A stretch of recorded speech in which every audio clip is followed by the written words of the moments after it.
देखिए रमेश जी, ये पूरा जो तेल क्राइसिस आया है, पूरा तेल संकट आया है, इसमें सरकार की जो फॉरेन डिप्लोमेसी थी पूरी तरीके से एक्सपोज हो गई है।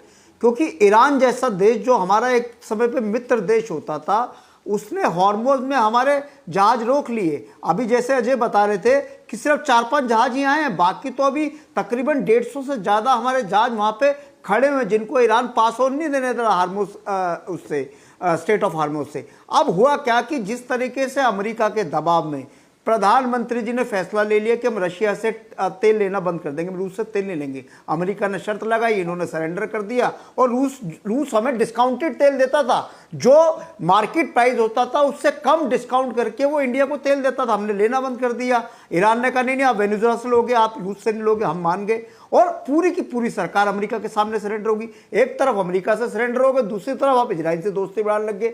आपको पता था कि इजराइल और ईरान के बीच में टेंशन चल रही है, फिर भी प्रधानमंत्री वहां पे जाते हैं। और उसके बाद जिस तरीके से ईरान जैसे देश से हमारे जो रिश्ते खराब हुए, उसकी वजह से संकट धीरे धीरे लंबा होता जा रहा है। और अगर आज चुनाव ना होते तो मैं कह रहा हूं कि अगर इसका जो आप कह रहे हो कि एक्साइज ड्यूटी जो कम करी, जिस पे आप कह रहे गणेश जी, अगर चुनावी माहौल नहीं होता तो एक्साइज ड्यूटी कम नहीं होती, सीधे जनता पे दबाव पड़ता, ये आप कह रहे हैं ना?